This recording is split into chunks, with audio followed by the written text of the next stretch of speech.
Fala, leitores da Bíblia, graça e paz, muito bom dia. Hoje nós vamos fazer a leitura de Levítico 21 e 22, o Salmo 56 e Lucas capítulo 12, ok? É isso mesmo?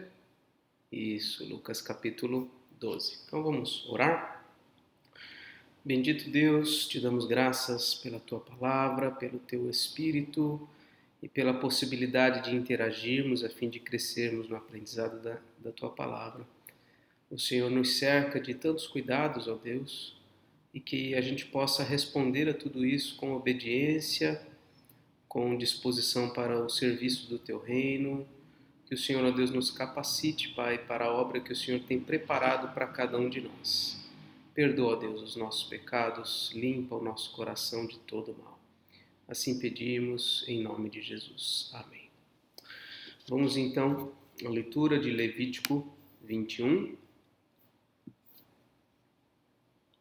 O Senhor disse a Moisés: Fale aos sacerdotes, os filhos de Arão, e diga-lhes: O sacerdote não se contaminará por causa de um morto entre o seu povo, a não ser que se trate de um parente mais chegado, a mãe, o pai, o filho, uma filha, um irmão. Também no caso da morte de uma irmã virgem, chegada a ele, que ainda não teve marido, pode contaminar-se.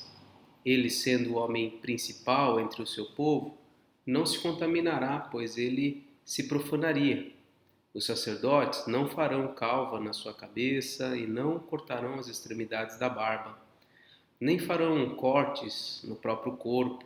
Serão santos para o seu Deus e não profanarão o nome do seu Deus, porque oferecem as ofertas queimadas do Senhor, o pão de seu Deus, portanto serão santos. Versículo 7.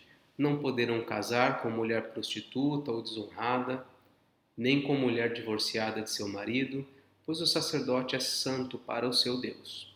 Portanto, você deve considerá-lo santo, porque oferece o pão do seu Deus. Ele será santo para vocês, porque eu, o Senhor, que os santifico, sou santo. Se a filha de um sacerdote se desonrar, entregando-se à prostituição, profana o pai dela, será queimada. O sumo sacerdote dentre os seus irmãos, sobre cuja cabeça foi derramado o óleo da unção, e que for consagrado para usar as vestes sagradas, não deixará os cabelos sem pentear, nem rasgará suas roupas. Não se aproximará de cadáver algum, nem se contaminará por causa do seu pai ou da sua mãe. Não sairá do santuário, nem profanará o santuário do seu Deus, pois a consagração do óleo da unção do seu Deus está sobre ele. Eu sou o Senhor. Ele tomará por mulher uma virgem, não casará com viúva, divorciada, desonrada ou prostituta, mas tomará por mulher uma virgem do seu povo, e não profanará a sua descendência entre o seu povo, porque eu sou o Senhor que o santifico. Aqui diversas leis relativas ao sacerdote, como ele deveria se preservar, né, em todo sentido, no trato com pessoas mortas, por exemplo, mas também no seu casamento. Ele deveria se casar com virgens e não com nenhuma outra mulher que fosse divorciada, que fosse viúva. Ele deveria se casar apenas com uma mulher virgem. Versículo 16. O Senhor disse a Moisés: Fale a Arão, dizendo: Nenhum dos seus descendentes nas suas gerações, em quem houver algum defeito, se aproximará para oferecer o pão do seu Deus, pois nenhum homem em quem houver defeito se aproximará, seja um homem cego, coxo, de rosto mutilado ou desproporcionado, homem que tiver o pé quebrado ou mão quebrada, que for corcunda, anão, que tiver defeito nos olhos, sarna, feridas na pele ou que tiver testículo esmagado. Nenhum homem da descendência de Arão, o sacerdote, em quem houver algum defeito, se aproximará para oferecer as ofertas queimadas do Senhor. Ele tem defeito, não se aproximará para oferecer o pão do seu Deus. Ele poderá comer o pão do seu Deus, tanto do Santíssimo como do Santo. Porém, não poderá entrar até o véu, nem se aproximará do altar, porque tem defeito, para que não profane os meus santuários, porque eu sou o Senhor que os santifico. Foi isso que Moisés disse a Arão, aos filhos deste e a todos os filhos de Israel. Volto a dizer aqui o que eu disse na primeira leitura de Levítico, né? Muito do que a gente lê, a gente acaba lendo com a perspectiva nossa, do nosso tempo, e quando a gente faz isso, a gente acaba errando na interpretação, né? Hoje em dia, por exemplo, um grande valor da nossa época é a inclusão. Quanto mais as pessoas com alguma deficiência física forem incluídas nas atividades do dia a dia das pessoas, melhor, né? Antigamente era mais difícil nós vermos pessoas com autismo, com déficit de inteligência ou com qualquer deficiência física nas escolas. Hoje em dia é absolutamente comum a gente ver isso, né? E também, enfim, em todo o contexto. Já nesse contexto bíblico aqui, Deus está dizendo, olha, estes homens, descendentes de Arão, que tiverem alguma deficiência, eles não deverão cumprir aquela obrigação dia a dia, se apresentar ali para oferecer o pão do Senhor ou fazer todas as coisas que o sacerdote deveria fazer. Ele poderia comer, ele poderia se alimentar, ele era herdeiro de Arão e tinha esse direito, mas não de oficiar, né, naquilo que os sacerdotes deveriam fazer. Né? E creio que tudo isso não diz respeito à indignidade propriamente dita das pessoas com deficiência de maneira nenhuma, mas diz respeito à consequência do pecado, né? A doença, a deformidade física, os déficits todos, né? que as pessoas estão sujeitas, tudo isso é consequência do pecado. Então, Deus, de forma muito didática, nessas instruções, nessas leis todas que Ele cria, Ele deixa isso claro, de que o serviço a Ele precisa ser santo, santo. E toda manifestação de pecado precisa ser eliminada, né? Lembrando que tudo isso aponta para a obra perfeita de Jesus Cristo. E uma vez que Cristo realiza o sacrifício perfeito, que vem o pão do céu para nos dar vida, todo esse simbolismo ele acaba, né? Então, de fato, não faz sentido hoje que pessoas com determinadas deficiências sejam privadas de uma atividade ou de uma programação ou de uma liderança, por exemplo, na igreja, se tiverem condições de fazer o que precisa ser feito, né? Porque, de fato, essas coisas já não fazem sentido dentro de um contexto simbólico que era naquele período do tabernáculo, do templo, tá bom? Bom, vamos continuar. Levítico 22. O Senhor disse a Moisés: diga a Arão e a seus filhos que se abstenham das ofertas sagradas dedicadas a mim pelos filhos de Israel, para que não profanem o meu santo nome. Eu sou o Senhor. Diga-lhes: ao longo de suas gerações, qualquer descendente de vocês que se aproximar das ofertas sagradas que os filhos de Israel dedicam ao Senhor, tendo sobre si a sua impureza, será eliminado da minha presença. Eu sou o Senhor. Ninguém da descendência de Arão que for leproso ou tiver fluxo comerá das ofertas sagradas, até que esteja puro. Também não poderá comer das ofertas sagradas o que tocar alguma coisa impura, por causa de um morto ou aquele que tiver emissão de sêmen, nem aquele que tocar algum animal que rasteja pelo chão com o que se faz impuro, ou alguma pessoa com a qual se faz impuro, seja qual for a impureza dessa pessoa. Quem tocar em tais coisas ficará impuro até a tarde e não comerá das ofertas sagradas, sem primeiro banhar o seu corpo em água. Depois do pôr do sol estará puro e poderá comer das ofertas sagradas, porque este é o seu alimento. Do animal que morre por si mesmo ou é dilacerado por outro animal, não comerá, para não se contaminar com isso. Eu sou o Senhor. Guardarão, pois, a obrigação que têm para comigo, para que, por isso, não levem sobre si pecado e morram, havendo feito profanação. Eu sou o Senhor que os santifico. Nenhum estranho poderá comer das ofertas sagradas. Nem o hóspede do sacerdote, nem o seu trabalhador diarista poderão comer das ofertas sagradas. Mas se o sacerdote comprar algum escravo com o seu dinheiro, este poderá comer delas. Os que nascerem na casa do sacerdote, estes poderão comer do seu pão. Se a filha do sacerdote se casar com um estranho, ela não poderá comer da oferta das coisas sagradas. Mas se a filha do sacerdote for viúva ou divorciada, não tiver filhos e tiver voltado à casa do pai, como na sua mocidade, poderá comer do pão de seu pai, mas nenhum estranho poderá comer desse alimento.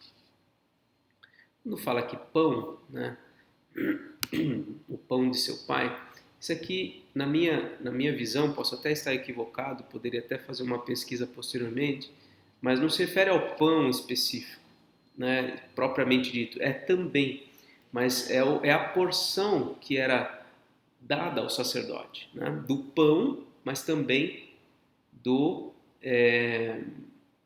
da carne, né, do sacrifício que era dada ao sacerdote. Então, os familiares do sacerdote, as famílias dos sacerdotes eram dignas ali de receber esse alimento para sua subsistência, tá? Porque, lembrando, a tribo de Levi, né, os descendentes de Arão aqui, eles vão ser escolhidos para serem oficiais, para trabalharem no templo, para servirem ao Senhor e deveriam se abster, então, das outras atividades, né? Então, as outras tribos trabalhariam e com suas ofertas iriam manter a tribo de Levi. A gente vai ver mais para frente as cidades que deveriam ser reservadas para os levitas e tudo mais, a gente vai ver isso mais para frente. Versículo 14: Se alguém por engano comer a oferta sagrada, deverá acrescentar a ela a sua quinta parte e a dará ao sacerdote com a oferta sagrada. Os sacerdotes não devem profanar as coisas sagradas que os filhos de Israel oferecem ao Senhor, pois assim se fariam levar sobre si a culpa da iniquidade, comendo as ofertas sagradas, porque eu sou o Senhor que os santifico. O Senhor disse a Moisés: Fale a Arão, a seus filhos e a todos os filhos de Israel, e diga-lhes: quando um homem da casa de Israel ou dos estrangeiros em Israel apresentar a sua oferta ao Senhor em holocausto, quer em cumprimento de seus votos ou como ofertas voluntárias, para que seja aceitável, deverá oferecer um macho sem defeito, seja do gado, do rebanho, de ovelhas ou de cabras. Porém, todo o que tiver defeito, esse vocês não poderão oferecer, porque não seria aceito em favor de vocês. Veja, aquela mesma questão, né? Nem o oficial sacerdote, né? nem o sacerdote poderia ter um defeito, nem mesmo a oferta poderia ter um defeito. Ou seja, tudo isso aponta para o sacrifício perfeito de Jesus. Tá? Quando alguém, sim, voltando, né? Só para também concluir, né? Alguém que leia as Escrituras com o viés ideológico do nosso tempo, vai descartar as Escrituras como preconceituosa. Vai dizer que Deus está sendo preconceituoso com os deficientes.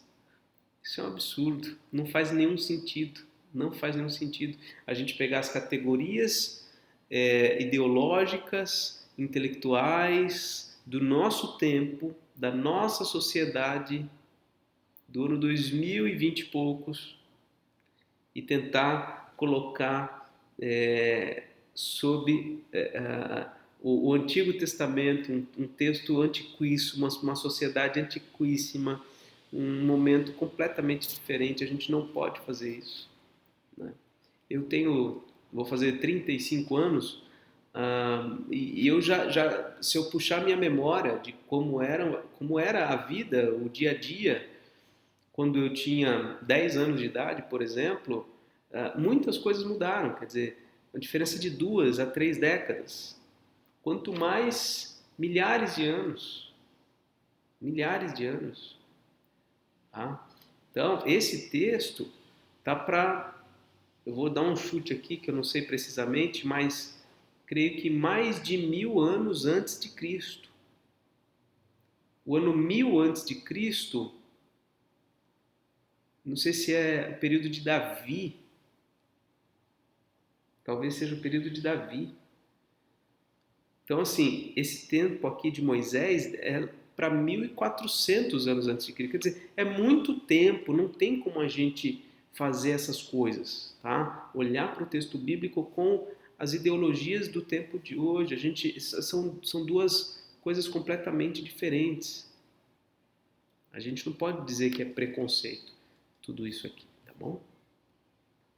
Quando alguém oferecer sacrifício pacífico ao Senhor, quer em cumprimento do voto ou como oferta voluntária do gado ou do rebanho, o animal deve ser sem defeito para ser aceitável. Nele não poderá haver defeito nenhum. O cego, o aleijado, o mutilado, o ulceroso, sarnoso ou cheio de feridas na pele, vocês não os devem oferecer ao Senhor, e deles não devem apresentar como oferta queimada ao Senhor sobre o altar. Porém, o novilho ou cordeiro desproporcionados vocês poderão oferecer como oferta voluntária, mas não será aceito se for para cumprir um voto. Então tinha todo esse critério. A gente vai ver que vai vir, não sei se é em Isaías, acho que é em Isaías, que fala que eles estavam oferecendo sacrifícios imperfeitos. E oferecer um sacrifício imperfeito denota o quê? A imperfeição da fé daquelas pessoas. Porque elas não estavam sendo obedientes a Deus. Então aquilo que elas oferecem é em desacordo com a vontade de Deus. Não ofereçam ao Senhor animal que tiver os testículos machucados, moídos, arrancados ou cortados. Não façam isso em sua terra. Também da mão de um estrangeiro, nenhum desses animais vocês poderão oferecer como pão do Deus de vocês, porque são corrompidos pelo defeito que há neles. Não serão aceitos em favor de vocês, né? E veja que tinha deuses pagãos que, entre aspas, aí, exigiam, né, exigiam o sacrifício do filho deles, como foi lido já, de Moloque, né? E os pagãos ofereciam e com talvez sem tanto peso no coração. Agora, muitos dos servos de Deus, ao apresentarem adoração ao Deus que não exige o sacrifício dos seus filhos, mas que exige o sacrifício de um animal, que atenda a determinados critérios, o fazem de qualquer jeito por vezes. O fazem de modo errado, né? Então, por vezes, a gente vê os pagãos, os idólatras, sendo muito mais compromissados naquilo que fazem, tentam fazer com esmero aquilo que se dedicam às suas divindades falsas, do que, por vezes, nós, que temos um Deus verdadeiro, que tudo que faz, tudo que exige é gracioso para conosco, e nós, por vezes, fazemos de qualquer maneira, né? Versículo 26. O Senhor disse a Moisés: quando nascer um bezerro, um cordeiro, um cabrito, ele ficará 7 dias com a mãe dele. Do 8º dia em diante será aceito por oferta queimada ao Senhor. Quer seja vaca ou ovelha, não mate a ela e seu filhote, ambos no mesmo dia. Quando vocês oferecerem sacrifício de ação de graças, façam-no para que vocês sejam aceitos. No mesmo dia será comido, e dele não deixem ficar nada até a manhã seguinte, eu sou o Senhor. Guardem e cumpram os meus mandamentos. Eu sou o Senhor. Não profanem o meu santo nome, mas serei santificado no meio dos filhos de Israel. Eu sou o Senhor, que os santifico, que os tirei da terra do Egito, para ser o Deus de vocês. Eu sou o Senhor. Muito bem, agora vamos ao Salmo 56.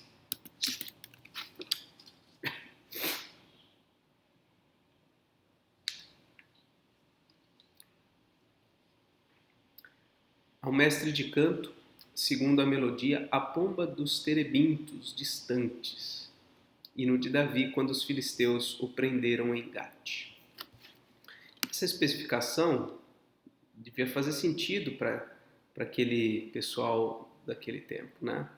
Talvez uma música já conhecida, mas para nós não é conhecido, né? Então realmente não ajuda tanto a gente saber qual a melodia, né? Aliás, eu podia ter dito antes, mas me ocorreu agora apenas. Ó, já estamos no Salmo 56, né? E os salmos, eles foram escritos para serem cantados. E a gente, pelo menos digo no contexto da Igreja Presbiteriana do Brasil, a gente canta muito pouco, se é que a gente canta os salmos. Tá? Existe um movimento que eu tenho várias restrições em relação a ele, né? De pastores, de igrejas que optam por cantar somente os salmos. Não acho nada de errado nisso, mas também não acho que a Escritura nos impeça, nos proíba de cantar cânticos outros que não sejam dos salmos, tá? Como ideia geral, eu penso que nós devemos cantar as Escrituras, seja elas salmos ou qualquer outro texto bíblico, tá? Mas sem dúvida eu vejo a importância e a necessidade da gente aprender os salmos. Então, o pessoal do grupo aí de louvor que está acompanhando essa leitura, podemos pensar nisso, em aprender salmos. E já tem gente que tem trabalhado nisso, em criar melodias para cantarmos os salmos. Eu não sei ainda, eu preciso até pesquisar, mas existem sites com as músicas, talvez até com as partituras, para que a gente pegue um salmo como esse e a gente cante ele. Então fica aí uma dica aí para a gente estudar, para a gente aprender, né? Hoje em dia a gente não canta os salmos, a gente lê os salmos geralmente no início do culto, no início de algum trabalho, mas a gente não canta, né? Talvez a gente possa melhorar nisso também. Tem misericórdia de mim, ó Deus, porque os homens querem me destruir. Todo dia eles me oprimem e lutam contra mim. Os meus inimigos sempre querem me destruir. São muitos os que atrevidamente me combatem. Quando eu ficar com medo, hei de confiar em ti. Em Deus, cuja palavra eu exalto, neste Deus ponho a minha confiança e nada temerei. Que me pode fazer um mortal? Todo o dia torcem as minhas palavras. Os seus pensamentos são todos contra mim para o mal. Ajuntam-se, escondem-se, espionam os meus passos, como aguardando a hora de me tirarem a vida. Dá-lhes a retribuição segundo a sua iniquidade. Derruba os povos, ó Deus, na tua ira. Contaste os meus passos quando sofri perseguições. Recolhe as minhas lágrimas no teu odre. Não estão elas inscritas no teu livro? No dia em que eu te invocar, os meus inimigos baterão em retirada. Uma coisa eu sei, que Deus é por mim. Em Deus, cuja palavra eu louvo, no Senhor, cuja palavra eu louvo, neste Deus ponho a minha confiança e nada temerei. Que me pode fazer um simples ser humano? Os votos que fiz, eu os manterei, ó Deus. Trarei as ofertas de ações de graças, pois da morte livraste a minha alma. Sim, livraste da queda os meus pés, para que eu ande na presença de Deus. na luz da vida. Perceberam o refrão? Versículo 10 e 11 e o versículo 4. Esse é o refrão. Belo refrão, né? Ok. E agora, Lucas 12.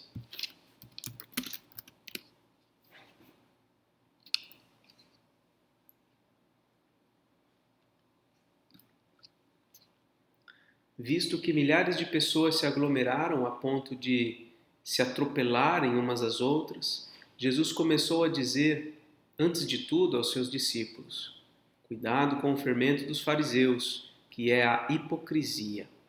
Não há nada encoberto que não venha a ser revelado, nem oculto que não venha a ser conhecido. Porque tudo o que vocês disseram às escuras será ouvido em plena luz, e o que disseram ao pé do ouvido no interior da casa será proclamado dos telhados. Digo vocês, meus amigos, não temam os que matam o corpo e depois disso nada mais podem fazer. Olha só que interessante a conexão com o Salmo 56 que a gente acabou de ler, né? Eu, porém, vou mostrar a quem vocês devem temer. Temam aquele que depois de matar tem poder para lançar no inferno. Sim, digo que a esse vocês devem temer. Não se vendem 5 pardais por 2 moedinhas? Então, entretanto, Deus não se esquece de nenhum deles. Até os cabelos da cabeça de vocês estão todos contados. Não temam. Vocês valem mais ou bem mais do que muitos pardais. Digo mais a vocês: todo aquele que me confessar diante dos outros, também o Filho do Homem o confessará diante dos anjos de Deus. Mas o que me negar diante das pessoas, será negado diante dos anjos de Deus.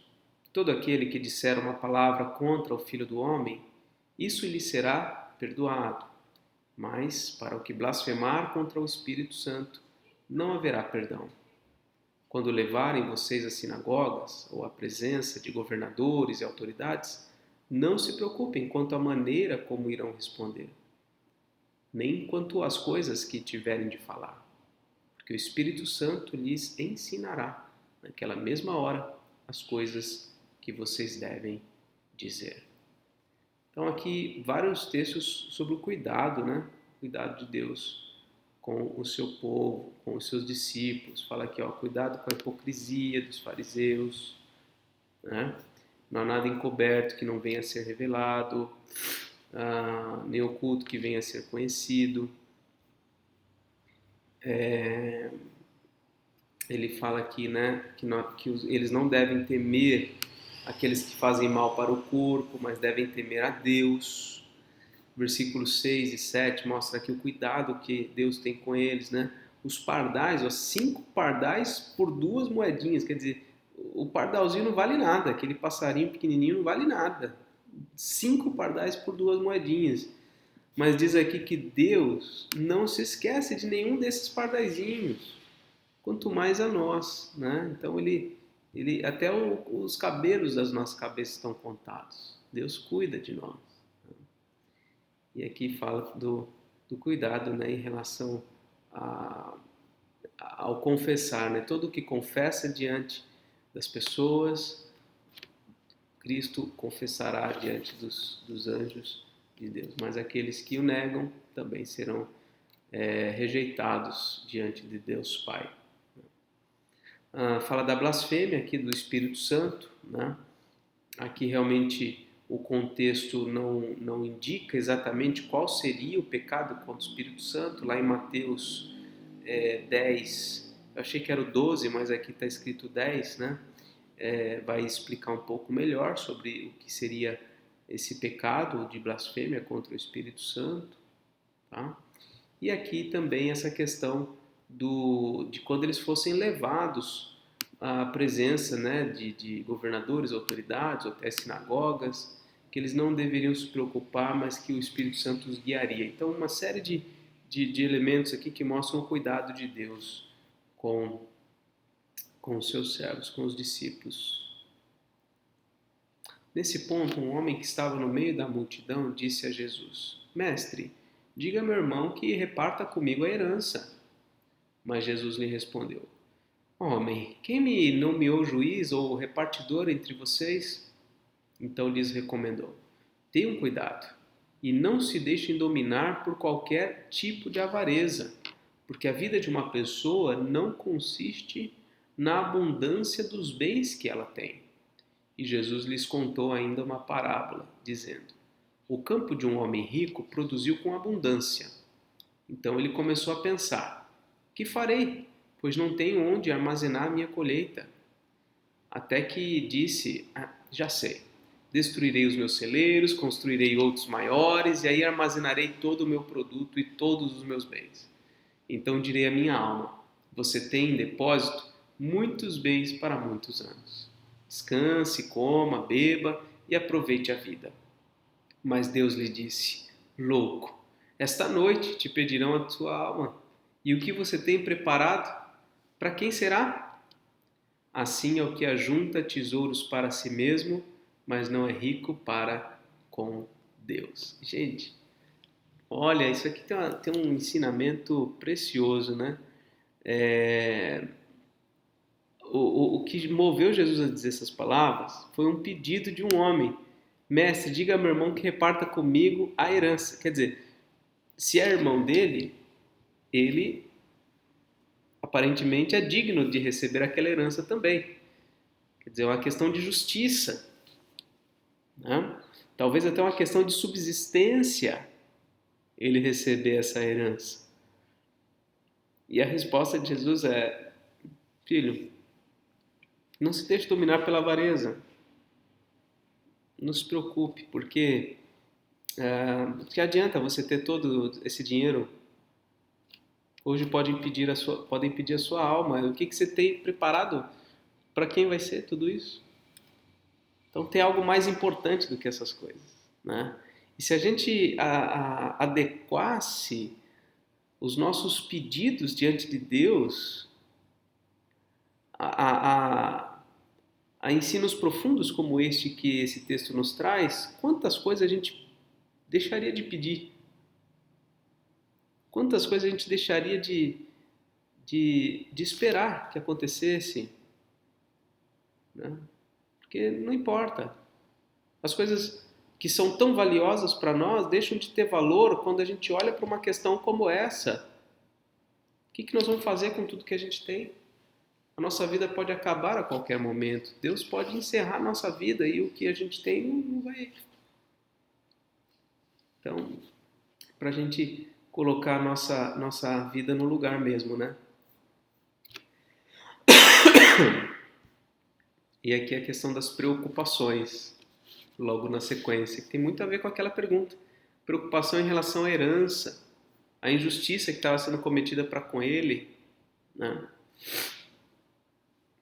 E aí está aqui. A seguir, Jesus se dirigiu aos seus discípulos, dizendo: Por isso eu digo a vocês, não se preocupem com a sua vida, quanto ao que irão comer, nem com o corpo, quanto ao que irão vestir, porque a vida é mais que o alimento, o corpo é mais do que as roupas. Observem os corvos, não semeiam, não colhem, não têm despensa, nem celeiros. Contudo, Deus os sustenta. Vocês valem muito mais do que as aves. Quem de vocês, por mais que se preocupe, pode acrescentar um côvado ou 44 centímetros ao curso da sua vida? Portanto, se não podem fazer nada quanto às coisas mínimas, por que se preocupam com as outras? Vocês não podem fazer nada em relação a coisas pequenas do dia a dia, por que vocês estão preocupados com a macroeconomia, com o fim dos seus dias, com tantas coisas? Observem como crescem os lírios. Eles não trabalham, nem fiam. Eu, porém, afirmo a vocês que nem Salomão, em toda a sua glória, se vestiu como qualquer deles. Ora, se Deus veste assim a erva, que hoje está no campo e amanhã é lançada no forno, muito mais fará por vocês, homens de pequena fé. Portanto, não fiquem perguntando o que irão comer ou beber, não fiquem preocupados com isso, porque os gentios de todo o mundo é que procuram estas coisas. Veja, os gentios, o povo que não tem compromisso com Deus, eles é que se preocupam com essas coisas. Mas o Pai de vocês sabe que vocês precisam delas. Busquem antes de tudo o seu reino, e essas coisas lhes serão acrescentadas. Não tenha medo, ó pequenino rebanho, porque o Pai de vocês se agradou em dar-lhes o seu reino. Vendam os seus bens, deem esmola, façam para vocês mesmos bolsas que não desgastem, tesouro inesgotável lá nos céus, onde o ladrão não chega, nem a traça corrói, porque onde estiver o tesouro de vocês, aí estará também o seu coração. Aquilo que você mais busca, aquilo que é mais importante para você, é onde está o teu coração. Então, se você busca as coisas do céu, então seu coração está nos céus. Estejam preparados com o corpo cingido e as lamparinas acesas. Façam como os homens que esperam pelo seu Senhor ao voltar ele das festas de casamento, para que logo abram a porta quando vier lhe bater. Bem-aventurados aqueles servos a quem o Senhor, quando vier, encontrar vigilantes. Em verdade lhes digo que ele há de cingir-se, dar-lhes lugar à mesa e, aproximando-se, os servirá. Quer ele venha à meia-noite ou de madrugada, bem-aventurados serão eles se os encontrar vigilantes. Porém, considerem isso: se o pai de família soubesse a que hora viria o ladrão, não deixaria que a sua casa fosse arrombada. Estejam também vocês preparados, porque o Filho do Homem virá a hora em que vocês menos esperam. Então Pedro perguntou: Senhor, esta parábola é só para nós ou também para todos? O Senhor respondeu: Quem é, pois, o mordomo fiel e prudente, a quem o Senhor deixará encarregado dos demais servos da casa para lhes dar o sustento no devido tempo? Bem-aventurado aquele servo a quem seu Senhor, quando vier, achar fazendo assim. Em verdade lhes digo que lhe confiará todos os seus bens. Mas o que acontecerá se aquele servo disser consigo mesmo: Meu senhor demora para vir, e começar a espancar os empregados e as empregadas, a comer, a beber e a embriagar-se? Virá o senhor daquele servo em dia em que não o espera e em hora que não sabe. Irá aplicar-lhe um castigo severo, condenando-o com os infiéis. Aquele servo que conheceu a vontade de seu senhor e não se aprontou, nem fez segundo a sua vontade, será punido com muitos açoites. Aquele, porém, que não soube a vontade do seu senhor e fez coisas dignas de reprovação, levará poucos açoites. Mas aquele a quem muito foi dado, muito lhe será exigido. E aquele a quem muito se confia, muito mais lhe pedirão. Então, a essa resposta, a essa pergunta que Pedro faz, né, se toda essa questão da vigilância é somente para os discípulos ou para todos, a resposta é essa daqui, né? Aqui muito mais é dado, mais lhe será exigido. Então, aqueles que são líderes acabam tendo uma responsabilidade muito maior diante de Deus, né? Então, realmente uma tarefa pesada, que requer uma responsabilidade muito grande diante de Deus. Versículo 49. Eu vim para lançar fogo sobre a terra, e bem que eu gostaria que já estivesse aceso.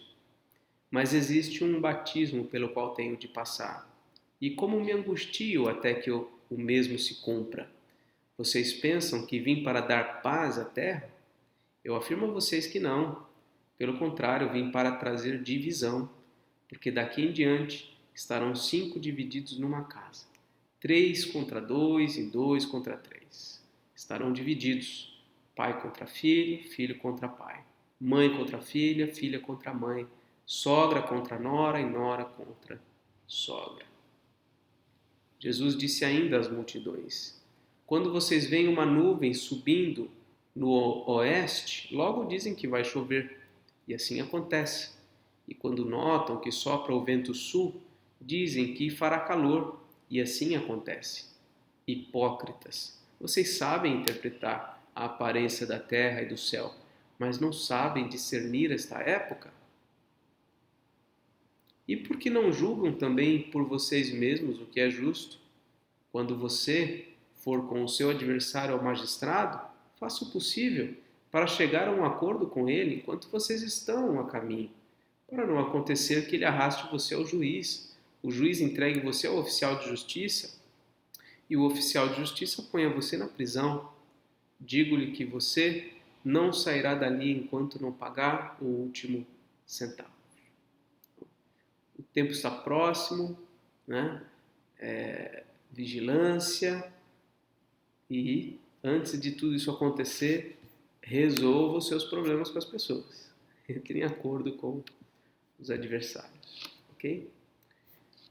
Muito bem. Fazemos então aqui a marcação da nossa leitura. Então é isso. Que Deus te abençoe. Um forte abraço. Até mais, se Deus quiser.